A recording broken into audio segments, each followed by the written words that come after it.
Hello, beautiful people, and welcome to the latest Perception Trainers video, where we're going to be talking about why you are never going to get rid of any self-sabotaging part of yourself, okay? And if you watched my Why You Hate Yourself videos, which I hope you have, and if you've watched pretty much any of the other videos on this channel, you're going to sense that there's a theme here, right? And this theme is that there's actually nothing wrong with you fundamentally. There's nothing actually fundamentally bad about you that needs to be eradicated or gotten rid of or cut off or split from yourself or taken away in any way for you to become happy, which is, again, really at the end of the day, why any of us are trying to change ourselves or get rid of our self-sabotaging behaviors or get rid of the parts of ourselves that sabotage us, right? Like that inner saboteur that we talk about, is because we perceive these parts of ourselves to be what's making us unhappy, what's blocking us from having our happiness. We really think it's the part of me that eats too much that's blocking me from being thin and therefore I can't be happy. It's the part of me that's overspending that's blocking me from having financial security and therefore I can't be happy. It's this part of me that always chooses partners that abuse me that's blocking me from having a loving relationship, and that's why I can't be happy. And so we're doing all of this work, right, out in the world as humans, right? Almost the entire, every industry that exists, right? Every consumer industry that exists is essentially built upon this idea that there's something fundamentally wrong with you. There's something fundamentally lacking in you that needs to be fixed or added to or taken away before you are going to be able to be happy. And that is essentially how we explain how we are in the world, that like everybody is looking for something outside of themselves to fix whatever's going on inside so that we can be happy. And that's the entire kind of world that we live in right now. And it's very clear to see, that this approach isn't working. People are not happy. The world we live in is not a world full of happy people. We live in a world full of people who hate themselves and who hate their lives and who are constantly on this hamster wheel rat race to try and find happiness, and in the process are destroying the planet, unequally distributing resources, victimizing people, causing war, causing genocide.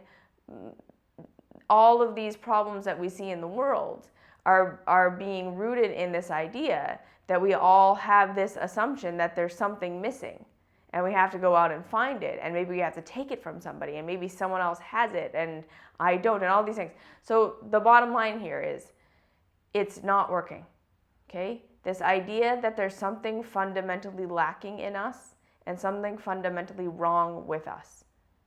This is what is actually at the root of all our unhappiness.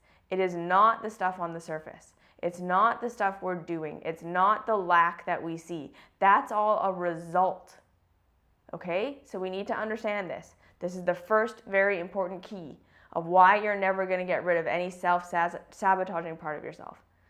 That is not the cause of your pain. Not having enough money is not the cause of your pain. Not having enough power is not the cause of people's pain.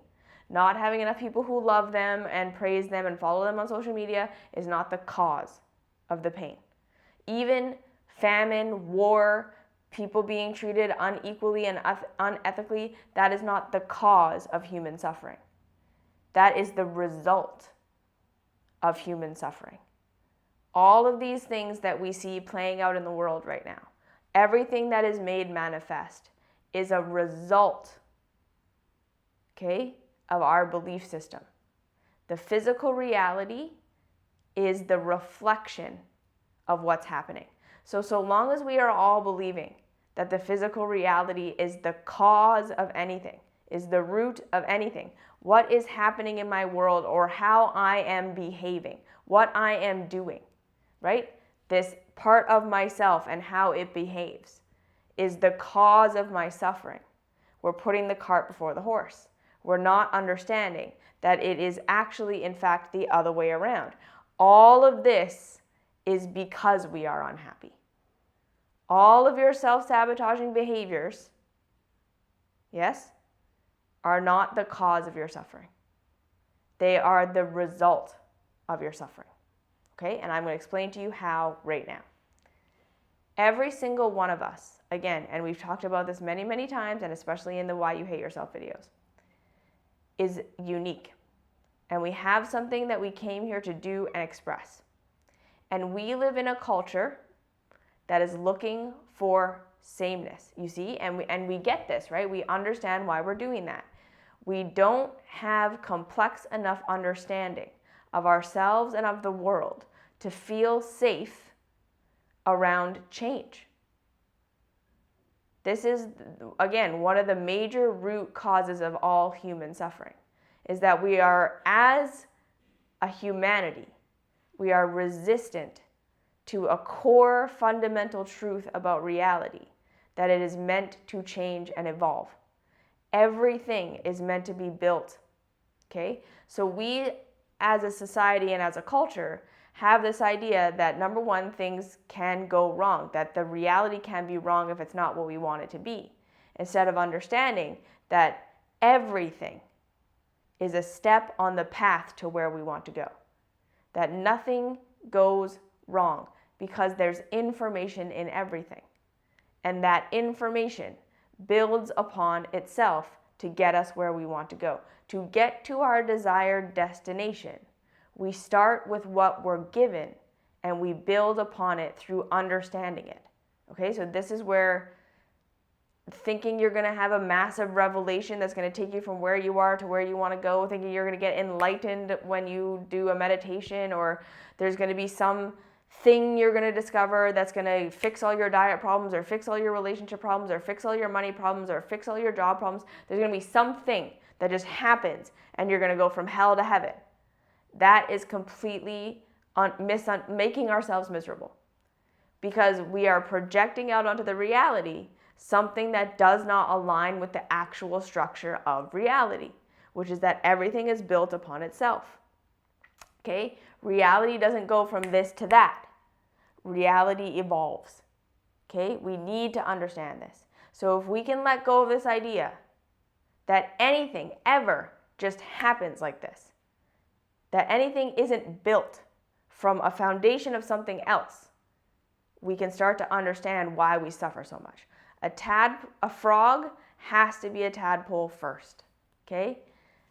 Everything that has evolved, everything that has survived over the course of life, as life on this planet, has survived through evolution.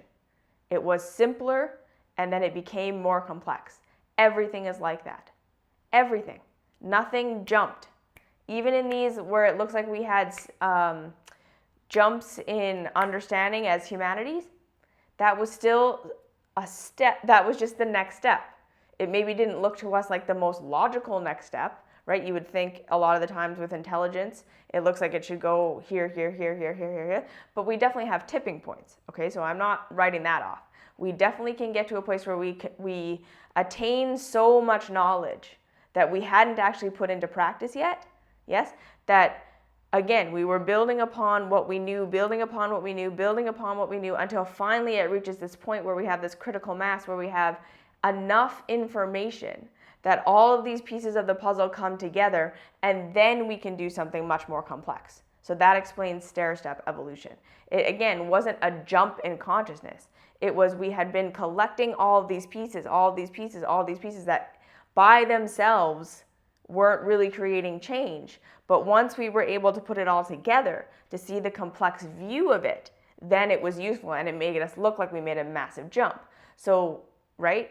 If you're thinking you're going to have one revelation, that may happen, but it will be as a result of having collected little pieces of information all from different places over and over and over again, until finally you put it all together, and then it makes sense. Okay? So that's the first thing. We are all in resistance to the idea that everything is built, that nothing is just created. Okay? Everything in reality is built. And the second thing, that reality is either growing, changing, evolving, becoming more complex, or it's devolving. There's no other option, okay? So as individuals who live in a society that is still incredibly mentally, emotionally, and spiritually primitive, this is what we need to understand.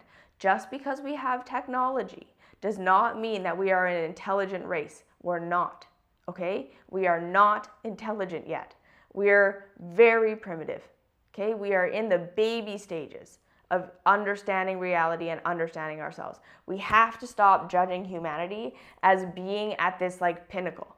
That's another part of this that's really messing us up, is right when we start to look at ourselves and measure ourselves against what society is saying is right and wrong, we get all discombobulated, because if we are to assume that humanity as it is right now has a lot figured out, we're starting from a foundation of incorrect information.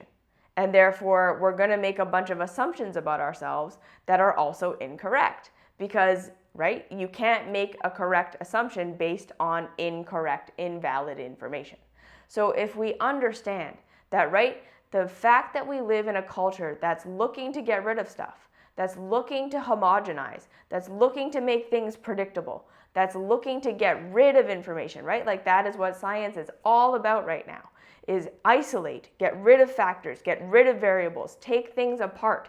Don't put them together. Don't see how they all fit together. Don't look at how things play out in the natural world.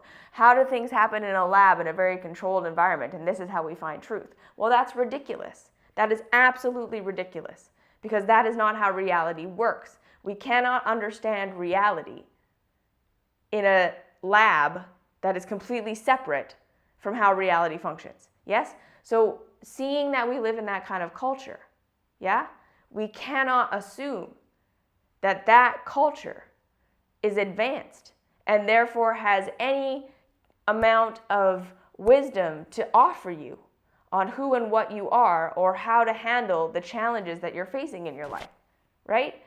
The answers that you're going to get are get rid of something and homogenize. Yes? That is exactly why we are all trying to fight our self-sabotaging behaviors. We're trying to get rid of a part of ourselves so that we can homogenize.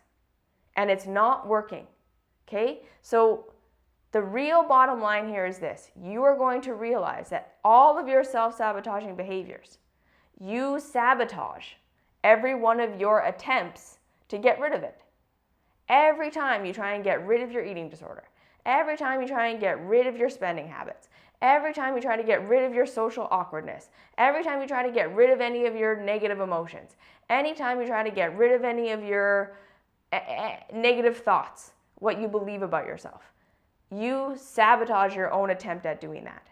And it looks like you've got a sabotaging behavior and then something that's sabotaging you from getting rid of that sabotaging behavior, right? So it's like we're double sabotaging ourselves. It really feels like we have this thing that's hurting me, and I have this part of myself that will never allow me to get rid of it, that never allows me to fix it. No matter what I do, no matter what I try, no matter how much self-help I do or how much pseudo self-love I'm doing or courses or coaching or thought work or blah, blah, blah, it's not working. I can't get rid of it. So there's still some broken part of myself, right? That's holding on to this thing that's hurting me. And it's just reinforcing again this idea that we're so fundamentally broken that we have a broken part that we can't even fix, right? That we have a broken part that we don't even want to fix, that we're blocking ourselves from fixing. So again, this idea, this belief that we have that we're fundamentally fucked up just keeps getting reinforced. And this is why we have to be radical. We have to first understand that no, my attempts at becoming normal, predictable, and homogeneous are what's killing me. This aspect of myself that looks to be my self-sabotaging behavior is not actually what's wrong with me. That is the part of me, okay? So now think of it like this. That is the part of me that wants to evolve into something not predictable, not the same, never having been before, and then wants to continue to evolve, right? It wants to be something completely counter to culture. But because we're so indoctrinated that being a part of culture, being accepted in the tribe, being normal, being sociable, being any of these things, right? Homogenizing is the most important thing for survival. We are going to kill and try to get rid of and not allow that aspect of ourselves to evolve. Okay? So remember that everything is built. So we all come with a foundation of becoming something radically different than we were when we started, than society is. Okay? But it's undeveloped in us. This is what we need to understand. Whenever spiritual people say everything you want and everything that you need is already within you, this is what they mean. The seed of it is there. Okay? The foundation of it is there. The tadpole, the egg, the seed, whatever, however you want to think of it. That's what you have. You don't have the fully developed thing inside of you. That's not there. That's what your life journey is about. Okay? That is what all the information that you get from all of your life experiences is feeding. Do you understand this? You have the seeds of what you will become. Your life experiences is the reality feeding you the nourishment, the information that these parts of yourself that want to evolve into the complex structures that they came here to be need to evolve. You can think of it like the water and the sunshine and the nutrients. That's what the information of your life experiences are. So you have seeds of who you are going to become when you are born. Yes? The information you take in is what is meant to develop those things. Your traumas are what focus you to the areas of reality that hold the information that you need to develop your seeds. That's what your traumas are. Everywhere where you don't understand why something happened, everywhere where something happened to you that you don't get, that seemed wrong, that's the part of the reality you don't understand. And as you do your trauma work, as you look into what was that, what was the information in my traumatizing experiences, what happens when we actually integrate that information is it feeds the seeds of who we are to become. And everything that we went through, all of our traumas, then become the information that feeds our expression. So this is why we cannot label our traumas as wrong. Our traumas are what are focusing our attention onto the areas of reality that we need to understand to take in the information that will evolve the seeds of who we are into who we are to become. This is how this works. You're born with seeds. There's infinite amount of information. If you were to try to figure out all of the information in the world, you would just be completely paralyzed.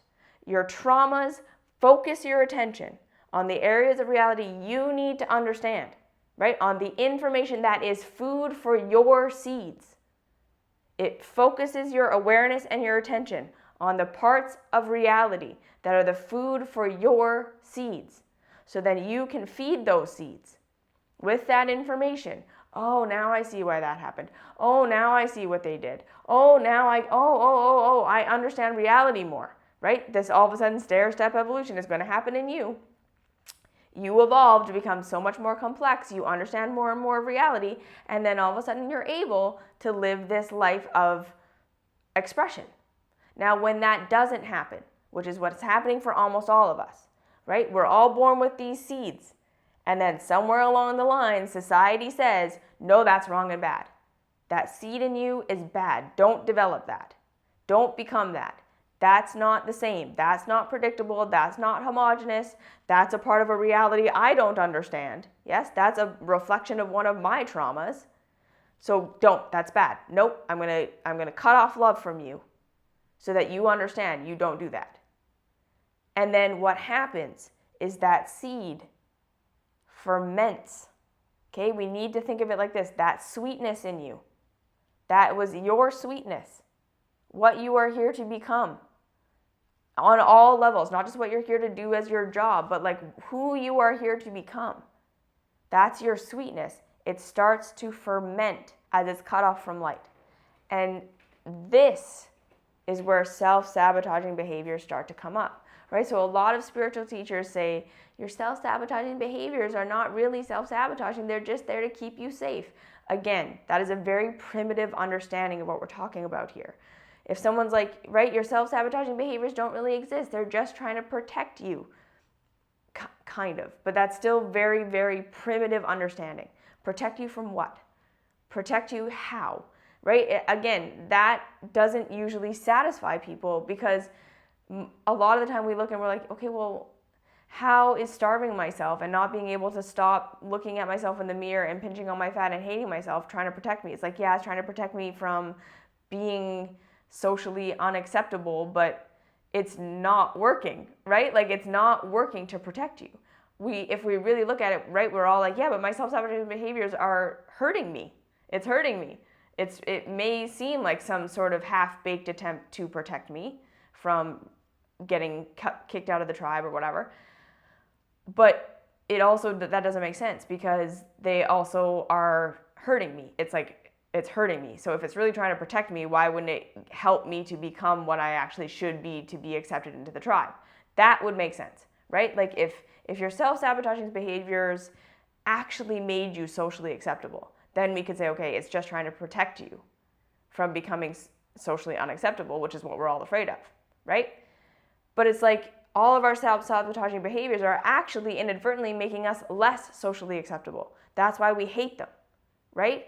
It's driving us to psychosis. It makes us spend money. It makes us do things in relationships. It doesn't make us functioning members of society. Our self-sabotaging behaviors, as we look at them, are what we look at as this is what's handicapping me, yeah? And again, I know that it can seem like, okay, well, maybe this is the truth, right? It is just trying to protect me. And it is just all about being homogenous in society, right? So my eating disorder is my way of trying to be thin so that I'll be accepted and loved. My overspending is a way of trying to have enough stuff so that I'll look rich so people will love me and then I'll be protected and loved. My thing that I'm doing in relationships is I don't think I deserve a real relationship, but not being in a relationship is the worst thing, so I'm willing to just dumpster dive for love. And so it's all this just protection from being socially unacceptable. Okay, so that's the self-sabotaging part, right? It's the part of you that's attempting to homogenize, right? So it's the part of you that's attempting to take your sweetness and not allow it to evolve, grow, and expand into what it's meant to be, which is completely unique. It's trying to take you and make you homogenous so that you'll fit into culture. And then this other part, yes, that sabotages the attempts at that is the part of you that's really what you want to get in connection with, okay?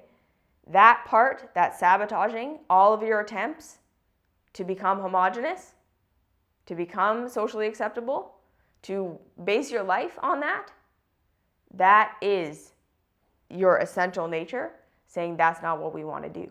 We don't want to do this. We want to not be that. We want the exact opposite of this. And until we understand this, right, that you are here to be something not predictable, not safe, not homogenous, not socially acceptable. You are not here to be socially acceptable in the parameters of the social system we live in right now. You are here to evolve that. Okay, so even just this idea that our social systems are based on what we do as being our value, that's ridiculous. That's a ridiculous thing, right? That's fundamental wrong information that we base everything on. So therefore, everything we do from there is going to be disjointed, out of alignment with reality, because our foundations are out of alignment with reality. Yes? So this means that when we meditate, or when we just be, or when we're not being productive and all these things, we beat ourselves up. And we think, well, this is not a part of my purpose. And then we think that only our work and only what we're providing for other people, or only what we're doing, only what we're producing, only what we're consuming is what's valuable about me. And so we become these hungry ghosts, because then that forces us to ignore all these other aspects of ourselves that are equally a part of our purpose, because your purpose is to be the whole being that you are, right? But society, in its relative infancy, is only able to value a very small part of it, a very small part of yourself, a very small part of humanity. And therefore, in its oversimplicity, we're trying to get rid of all these aspects of ourselves that don't fit into this tiny little box of what culture, as a primitive understanding, understands as being valuable. And therefore, we're constantly unsatisfied because we're not connecting to so much of ourselves that apparently has no fiscal value, right? And so this is what we need to start to understand. There is no bad part of you. There is no self-sabotaging part of you. There is no saboteur. There's no bad part of you. There's the parts of you that have been cut off from evolution by trying to fit in to social conditioning that is primitive and out of alignment with truth, that causes you to ferment. So your eating disorder, your overspending, your relationship problems, your work problems, your whatever it is that you think is your problem is not your problem. That's a result of your faulty thinking that there's something wrong with you, that there's something wrong with reality, and there are things you need to reject before you can be happy. That's the faulty reasoning. And you're never going to get anywhere. Ever. You're going to be on the same crazy 8 cycle you've been on your entire life, fermenting more and more and more until you die. Never becoming who you came here to become, right? In all of your self-improvement and all of your self-love work where you're trying to become this person you know you're supposed to become, through trying to get rid of these parts of yourself, you're literally cutting your nose off to spite your face. You are absolutely stopping yourself from ever becoming who you want to become. Because who you want to become is going to be through growing and nourishing and nurturing the self-sabotaging aspects of yourself. Having compassion for those parts of yourself so that they can evolve. So this is the thing. When we love our overspending, when we love our overeating, when we love our undereating, when we love the parts of ourselves that choose these horrible relationships, we're not doing it, again, simply to say, I just should love this part of myself because this is how I'm always going to be. No. We understand that's a fermented foundation. So you're not even seeing the seed yet. This is why this is so confusing for so many people. Because we're saying, no, these parts of myself hurt myself. There's no way that's a seed for something good. Okay, understand, any part of you that is acting in a way that's self-harming is not because that part of you is bad fundamentally. It is because that is a part of your sweetness, that is a seed, that is a part of who you are, that has now fermented. It didn't stagnate at not being developed. It's not just a dormant seed sitting there doing nothing. It's a seed that's being fermented because it got fed some initial information. Right? Like when you water a seed and then you don't give it the right conditions, it will ferment. Yes? A dormant seed that is dry, that had never been fed any nutrition or information, that can be stored. You don't have any of that because you've had experiences that showed you these parts of yourself are not okay. So now they are fermenting. So doing the work of loving the parts of yourself that you hate the most, that are hurting you right now, that by embracing it, radically saying, I'm never going to get rid of this part of myself. I'm not going to even try to get rid of this part of myself anymore because I see it as a seed of who I'm supposed to become. But I understand I have no clarity right now on what it is supposed to look like because a fermented watermelon seed looks nothing like a watermelon. A fermented almond looks nothing like an almond tree. Yes? We need to understand that our self-sabotaging behaviors are not only just primitive, undeveloped aspects of ourselves that look nothing like the end goal, they are even farther back from that, right? They are a rotted part. They are a rotted seed now. So it's going to take extra love, extra compassion, extra time to even become clear on what the seed is before we're even going to be able to grow that seed. Okay, so this is why you need to understand. If you have any part of yourself that's sabotaging and you're trying to think, well, what's the goodness in it? You're not going to see that. You're many, many steps away from even seeing the foundations of what that thing is supposed to become. And that's okay, but you have to accept that. You have to accept that. If you look at your self-sabotaging behavior and your self-sabotaging parts and you're not able to see the sweetness, of course you can't. Okay? It's fermented. It's backwards from even being the seed, which is still something that's so different from what it's supposed to become. So to expect yourself to have a vision or a clarity or an understanding on what your eating disorder is ultimately meant to become is a ridiculous expectation. You have to go on faith that this part of you has something good. That's all you have to start with. You can't start with looking for what the goodness is. That's too advanced. You'll never see it. And if you wait to see what it is that is good about this thing before you're willing to love it, you will never love it. Because it is not until you start loving it, you start embracing it, you start making room for it, that you will ever be able to see what it is going to become. Okay? If you're waiting to see what it is before you'll love it, you will never get there. Because it is only through loving it that you will see what it is. And you won't for a while. Okay, so how do we practically do this? What does this practically mean? Okay, what this practically means is this. First and foremost, really consider how long you've been trying to get rid of your self-sabotaging behaviors, your self-sabotaging parts, the parts of yourself that you hate the most, the parts of yourself that hurt you, the parts of yourself that hurt other people. How long and how hard have you been working to get rid of these parts? And how much has it ever worked? You have to get radically honest with yourself about the fact that it isn't working. Next, look at society critically. Look at the people that you think have gotten rid of these parts of themselves, who claim that they've transcended blah, blah, blah. Look at their lives. Have they really? Or did they just choose something else now? Did they just make a mess somewhere else in their life?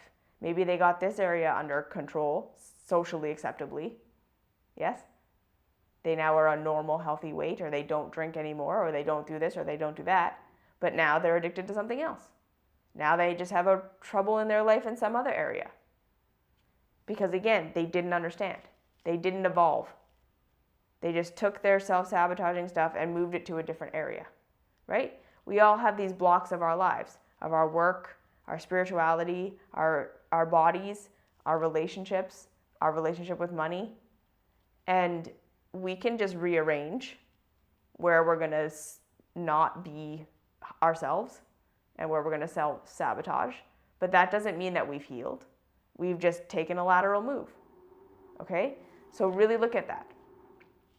The third thing is, look at society at large. It's not working.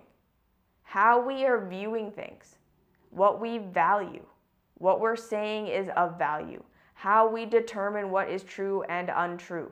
And I know these are big, scary things to think about, but it's not working. We have more than enough food on the planet to feed everybody, and yet hundreds, millions, billions of people die a day from no food. It's stupid. It's ridiculous. Yeah? We have people who are at the top of the ladder, who have everything that they're supposed to have to be happy. They have money, they have success, they have fame, they have accolades, they have the whole world adoring them, they have success in what they've done, they have changed the world, they've done all these things, and they're not happy. So our foundations are incorrect, okay? We have to start to do this. So if you're looking to the self-help world, if you're going to a bookstore, if you're looking to something that's socially acceptable to tell you what to do about these parts of yourself that you don't know what to do about, you're barking up the wrong tree. You cannot look to society as society is. You cannot look to the culture that exists. You cannot look to consensus reality because it's fucked up. It's not working. Look at the results that consensus reality is getting. They're poor. They're not the results you want. And then understand that is frickin' scary. It is so scary to see that you can't rely on the world, that a lot of people around you don't have the answers. The people that tell you that they have the answers don't have the answers. That you're going to have to figure this out for yourself because people around you don't have it figured out. Okay?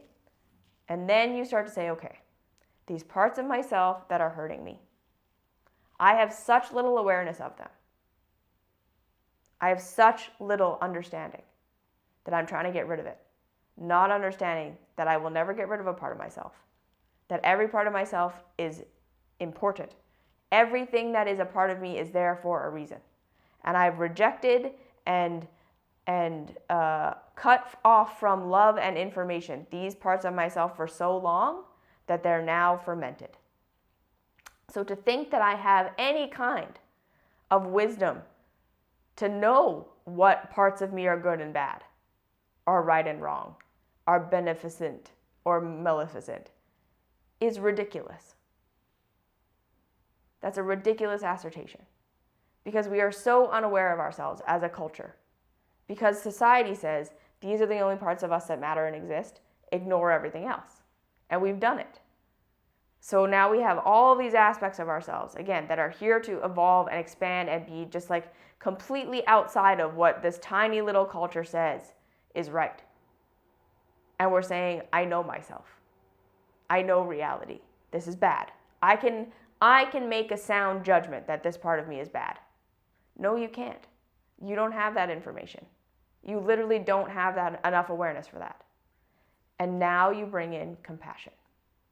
Because the only way you're going to get new information, the only way you're going to evolve, the only way you're going to get new information, the only way change is possible in an upward direction, not in a just deeper fermentation, is openness to new information, which is compassion.